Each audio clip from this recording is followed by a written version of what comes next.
away from getting back there, 2 wins away after a 109-93 victory last night. They're 9th in the row in the postseason over the Cleveland Cavaliers. All right, it's done. Lola, Michelle Smallman, Chris Canty, I'm calling with you. It's done. It is done. The Knicks are going to the finals. Done. Good morning, everybody. Nobody's arguing with me. You said the Knicks are going to the finals? Yeah. The Knicks are going to win the finals. Okay. Now that's just a step you don't cross. No, it's not. No, it's not. What's going on in the Western Conference with those teams literally limping to the finish line? Wait, is this the earliest pre-take? The Knicks are going to win the chip. Did you see what I saw last night? I saw it too. They look great. The Knicks are going to win the title. You heard it here first, folks. You heard it here first. Can you imagine a summer in New York City when the Knicks win the chip? Buckle up. The Knicks win the chip. After the longest Bobblehead winter. Brunson coming through. I really, for him, I would love to see Jalen Brunson be the guy to do it for the Knicks. There's just no good answers to stop him. There just aren't. The Cavs did everything they could. We said they need to send more double teams at him. Well, guess what? They did that last night. Yeah. They sent a ton of double teams at Jalen Brunson. Guess what? It didn't matter. The dude set a playoff career high with 14 assists.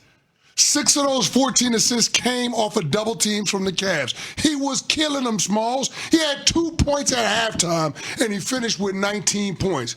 This dude in the second half scored or assisted on 39 of the 56 Knicks points in the half.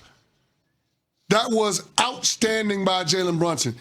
He can give it to you any way you want it. He can do it with being the catalyst and scoring the basketball at a high clip, or he can distribute and get others involved.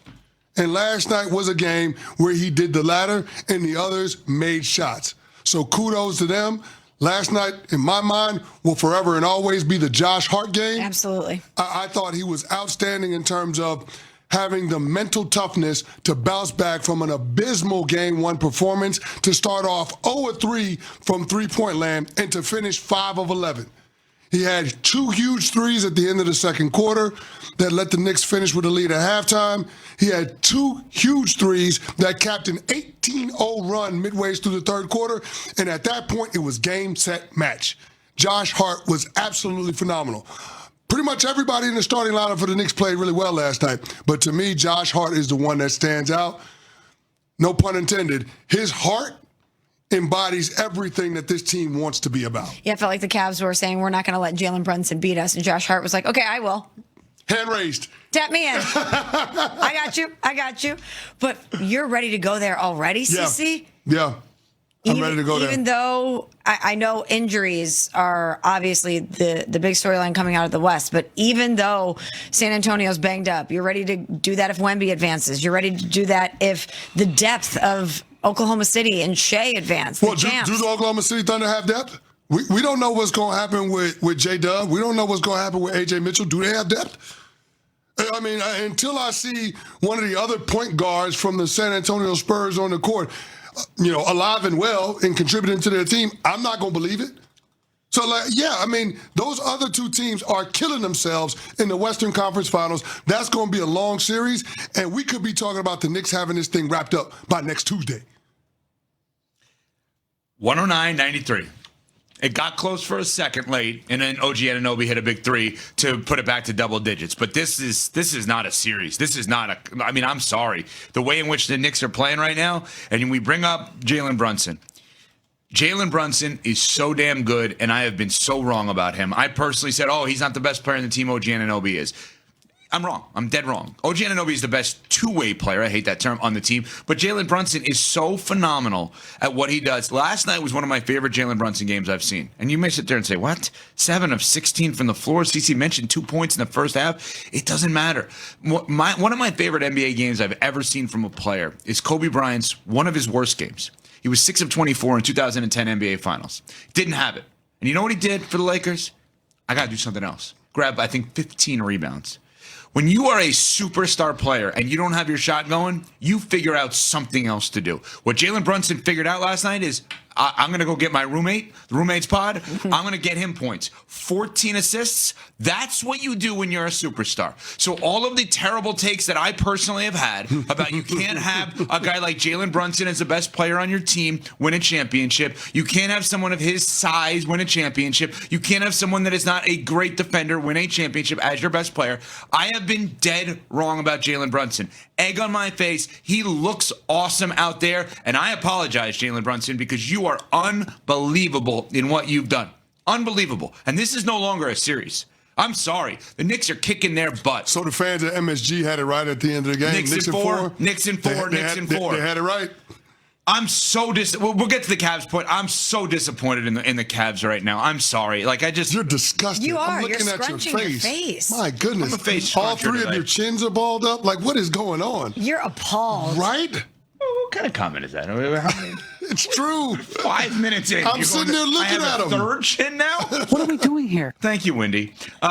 Let's hear from Josh Hart. Sacrificing for the greater good, as he's always done his entire career. There may not be a bigger winner that's never won anything than Josh Hart. Let's take a listen to him postgame. We don't really care who gets the shine, the shots, the minutes, those kind of things. We're focused on winning, and I think everyone is willing to sacrifice their own personal agendas of performance for the betterment of the team. And when you have a group of guys that do that, sky's the limit. And I think sometimes it's human nature to think about your own individual performances. And I think if we do that at all, we have enough camaraderie to hold each other accountable. So I think that's the biggest thing with us is we're willing to sacrifice and we're able to hold each other accountable. Yeah, I got to disagree with Josh Hart. Not everyone's that way. You're that way. Josh Hart's that way. This team is that way. This team is that way. And I can't help but think, in listening to what he said, after being benched in game one, he didn't like it, but he's willing to do whatever it takes to win. Last night during the game, Karl Anthony Towns said it's Hart's willingness to sacrifice that makes him so special to us, meaning the Knicks team. Hearing what he had to say, Josh Hart being a post-game, he called himself a servant to his teammates, to that locker room. I can't help but go to the place of think about the bet that Leon Rose made on the Villanova culture and importing that. They had Jalen Brunson, getting Josh Hart, making the move to bring over Mikal Bridges. Three of the key ingredients that Jay Wright was working with when that team was contending for titles. And I know Stephen A. always talks about the hefty price that the Knicks paid in order to bring over Bridges, who I thought was great last night. And maybe it wasn't just an investment in the player. Maybe it was an investment in the culture of the team. Having that element in your locker room, listening to what they're saying, I mean, it's a culture that the Knicks haven't had in that building for a really long time. And now they are on the doorstep of getting back to the NBA Finals for the first time in a quarter century. No doubt. And, somebody said something to me once that I fought initially. A friend of mine said, so-and-so is a really great follower. And I was like, why are you calling them that? That's so rude.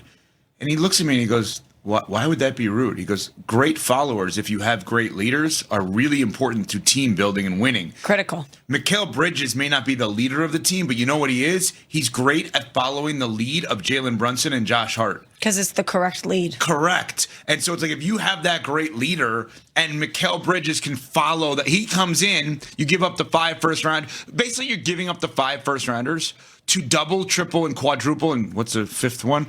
Down on Jalen Brunson as the face of the team, which I did not think was smart, and it's brilliant because we want more guys who are going to follow what they're doing here, and I think that's exactly what they've done. Mikal Bridges, if you look at him as he needs to be the leader, he needs to be the best player because they give up 5 picks. No. He needs to continue the following of the leader and show other people how you can follow that leader. Not to make this an anti-Daryl Morey thing, which I know go you ahead. would love. Chemistry is important. Thank you, Smalls. Chemistry is critical. Culture is critical. And the New York Knicks have it. They have it. And also shout out to Mike Brown, who I think has been excellent. But when you bench Josh Hart, that's a tactical move that you have to make. But you can do things like that knowing that the culture is so sound that everyone is selfless. It's not going to be personal. You have to do in the moment what's the best for your team. And he's just been making a lot of the right moves too. So the Knicks have it going right now. Yeah, they really Mike do. Brown's been amazing. He And you has. bring up culture and you bring up the way in which you go about things. How about defense? That's the other thing that we don't talk about. Like, this Knicks team takes it personal when it comes to stopping the other team. Last night, the Cavs shot under 40% from the field. They shot 25% from three. That's defense. Karl-Anthony Towns talked about it. We were able to stretch out the lead in the third quarter because we played defense. We got some stops. Josh Hart on a bum ankle last night held the Cavs to 25% from the field when he was the primary defender, including Donovan Mitchell, 1 of 6 from the field. That was Josh Hart. That's why he's there. He's not there for all the and threes. Guess what? It wasn't just threes, too. He had 7 assists. His teammates were 7 of 11 from the